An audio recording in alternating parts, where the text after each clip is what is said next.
Hi, it's Tom Witek with eXp Realty. The idea that time is money is misleading. Watch Ron Golden clip after the spot. A better approach is to think of buying back your time, which means reclaiming hours of delegating, automating, or outsourcing tasks so you can focus on high-impact activities.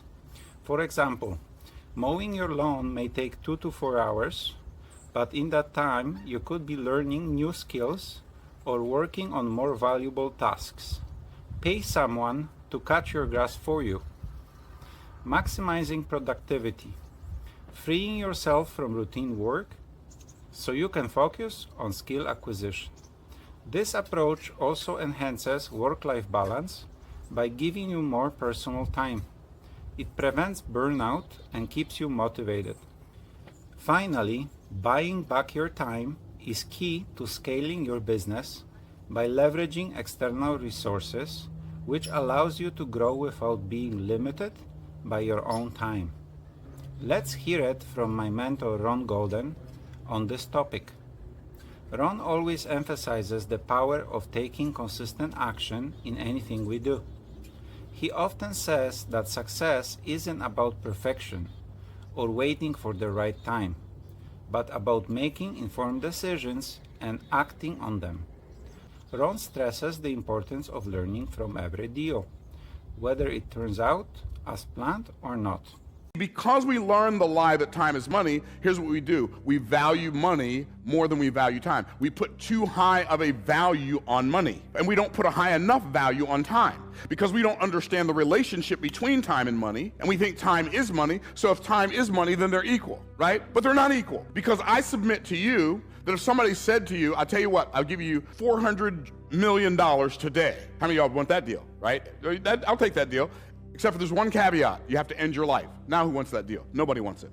So you already know that your life is worth more than $400 million. But you don't treat it like it's worth more than $400 million because you waste a lot of time trying to save a little bit of money when you should be using your money to buy back your time. Instead, you're using time to buy back money. We're doing the exact opposite of what the scripture says and wondering why our life isn't working. I know for me, I understand the value of time, at least to some degree, because time is the stuff that life is made of, and when it's over, it's a wrap. This is not, like, we are not in a Mario Brothers console. We don't get another life. So we have to act like we're expiring. We have to act like we're evaporating. We have to act like we're eventually gonna go away, and we have to live life with a sense of urgency. And so when we understand that this is not the truth, time is money, that's not the truth, and this is more true, time is greater than money. If you start to buy into this belief that time is greater than money, here's what's gonna happen. You're gonna start doing things to redeem your time. What's redeem mean again? Buy back, rescue from loss, improve your opportunity. See, we think we're being frugal, and we are with money, but we're being wasteful with time. We're being frugal with money, and then we're being prodigal with time. It doesn't make any sense. You buy back your time by leveraging your money. What does that mean? It means pick something in your life that takes a lot of time. Maybe it's cutting your grass. Maybe it's fixing your car. Maybe it's washing your car. Maybe it's cleaning your house. Maybe it's preparing your food. Pick one thing in your life that takes you a lot of time, and then pay somebody else to do that thing, and then take the time that you used to do that and use it to learn a new skill. That's how you buy back your time.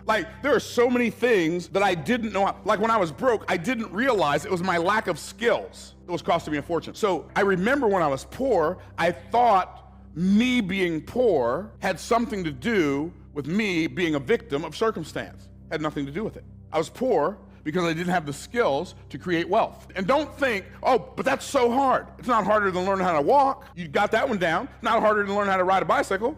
You got that one down. Not harder to learn how to use a computer or a phone or drive a car. You got that down. And so what happens is we buy into all these truisms that aren't true. They're basically sophisticated lies, and we wonder why our life isn't working in that area. Time is not money. Start placing more value. You start valuing time. Start valuing time more than you value money. Eventually, you'll get to the place where you'll spend as much money as necessary to buy back the rest of your life. See, here's the real equation. Time is infinitely greater than money. That's the real equation. Time is infinitely greater than money. And when we begin to value time infinitely more than we value money, we will start having more money and more time. But if you keep valuing money more than you value time, what's going to happen is you're going to keep having less time and less money. And so don't buy the lie, it costs too much. I know, I get it. You're good at fixing your car. I'm good at fixing cars too, but I'm not going to do it. I get it. You think cutting the grass is therapeutic. You know what's really therapeutic, especially here in Florida? Sitting in your house drinking a tall glass of ice water watching somebody else cut your grass. Now that's really therapeutic. When you begin to value your time becomes more valuable. See, here's the problem. We want other people to value our time, and we don't even value it. And so what we have to do is we have to start looking at this equation the right way, understand because my life is expiring, I've got to act and live with a sense of urgency. It's interesting to me when I'm driving here in Florida, especially, more than any other place I think maybe I've ever driven, how people drive like they think they're gonna live to be 900. And they do it across all lanes because they think you're also gonna live to be 900. And it's maddening. People just dote about through life like it doesn't matter that they're gonna die. So many people quantify the quality of their life by how many years of experience they have doing a thing. Well, I've got 40 years of experience driving this forklift. I got bad news for you, Bubba. You don't have 40 years of experience driving a forklift because it don't take that long to learn how to drive one. You got about 2 weeks of experience repeated over a 40-year time period. That's not the same thing. And I submit to you that the quality of your life should not be measured by the number of years of experience you have doing a thing, but the quality of your life is truly measured by the number of experiences you put in those years. And especially putting more experiences in those years with the people that you love the most and for the causes that you care about the most. But most of us can't because we are a slave to money because we value money more than we value time. Thank you for watching. This is Tom. Please connect with me on the socials.